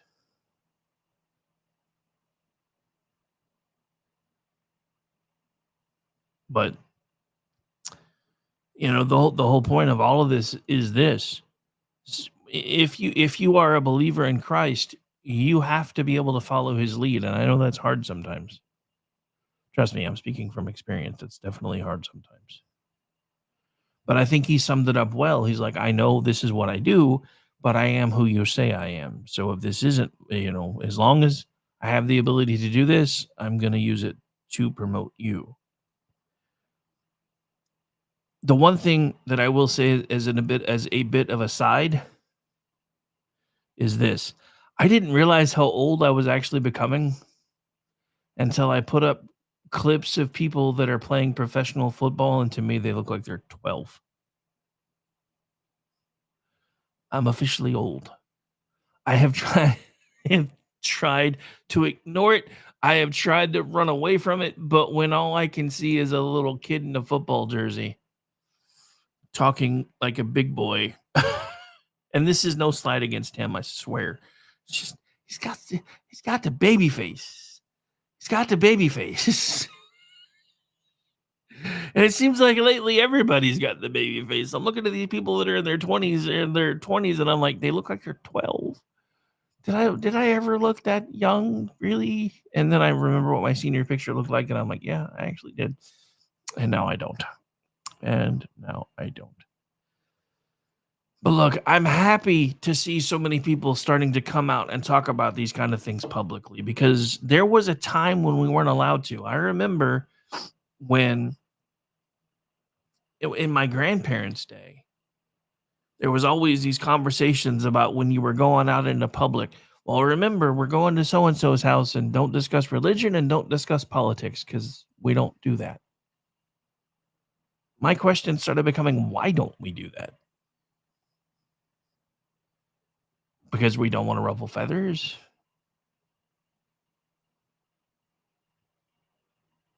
Part of what allowed the things to happen that have happened over the last 100 years or so is our inability and our unwillingness to discuss them. And now we had one side telling us, all we want you to do is sit down and have rational discussions. They're doing it again. We want the Republicans to come back and negotiate with us because we didn't have any input in the CR. Yes, actually you did. This is nothing but funding levels that you had already agreed to under Joe Biden being extended for a few weeks so they can start pushing through the individual budget bills. So you can't say you didn't have any input. This was Biden's baby. Y'all don't want it, though, because you need $1.4 trillion for your slush funds. You want to be able to fund PBS and NPR again. You want to do this. You want to do that. You want to give like $1 billion to LGBTQIA in one foreign country somewhere. And I know, well, Donald Trump just gave $20 billion to some. I don't care. It's giving money to a potential ally, not giving money to a fringe group. And again, I get, as far as the $20 billion him giving that, I don't care. I'm not a huge fan of that either. But you know what? I'd rather it go to our allies than go to freaking people that want to teach kids that it's okay to chop their penises off. Is that too blunt? Maybe it's too blunt. But that's just me. All right, so let's do a quick spin around the news, see if we have anything else that's breaking. Looks like Katie Porter's still in the news, so I don't know what's going to happen with her. The weird thing is, like, she's like this ghoul, right? But she doesn't have any cult of personality stuff going on. The guy over in New York City has just as much of that, ghoulish tendency and gonna do everything possible to make your life a lot worse, but wrap it up in a candy wrapper so you don't notice. But he's got the cult of personality thing going on. All right, so we got to talk about this on the way out. So you remember when Edward Big Balls Corriston got assaulted? Apparently, this happened back in August. The former Doge staffer was beat up by youths, or shall we say Utes, if you don't get the reference because you're not old enough, in Washington, D.C. after he intervened in a carjacking. It was this attack that pushed President Trump to federalize Washington, D.C. law enforcement. In a post on True Social, the president wrote, "Crime in Washington, D.C. is totally out of control. Local Utes and gang members, some only 14, 15, and 16 years old, are randomly attacking, mugging, and maiming and shooting innocent citizens at the same time, knowing that they will be almost immediately released. They are not afraid of law enforcement because they know nothing ever happens to them, but it's going to happen now." Earlier this month, Ted Cruz slammed Democrats over this soft on crime policies, but it gets worse. So 2 teenagers who jumped former Doe staffer Edward Big Balls Corriston have avoided jail after pleading guilty to simple assault at the Washington, D.C. court. The boy and girl, both 15, from Hyattsville, Maryland, were sentenced to probation at a D.C. court on Tuesday, just over 2 months after the pair were arrested for the savage August 3rd attack, according to WUSA 9. The boy was handed a 12-month probation and allowed to return home under strict house arrest, while the girl was given a 9-month probation and remanded to a local Ute shelter. Yeah, when crime has no consequence, crime becomes the way we do things. Been pointing that out now for a while. All right, ladies and gentlemen, that's going to do it for this one. Don't forget, Friday, October 24th, 2025, 8:30 p.m. Eastern. Join the KLR Radio players, myself included, for the day the earth stood still. That is a week from Friday at our lovely Aggie Rican time. And don't forget to come back tonight for Chat Lives Matter Night, full boat of programming. As far as I know, we'll make adjustments on the fly for anybody who isn't available and go from there. But we'll be kicking things off at 7 p.m. Eastern with a special Wednesday Bible study edition of Kingdom and Country. My name is Rick Robinson. This has been my show, and I do wish every single one of you a great rest of your Wednesday. And thank you so much for hanging out with me for part of your morning at least. And I will see you later tonight and back here, same bat time, same bat channel, tomorrow on The Rick Robinson Show.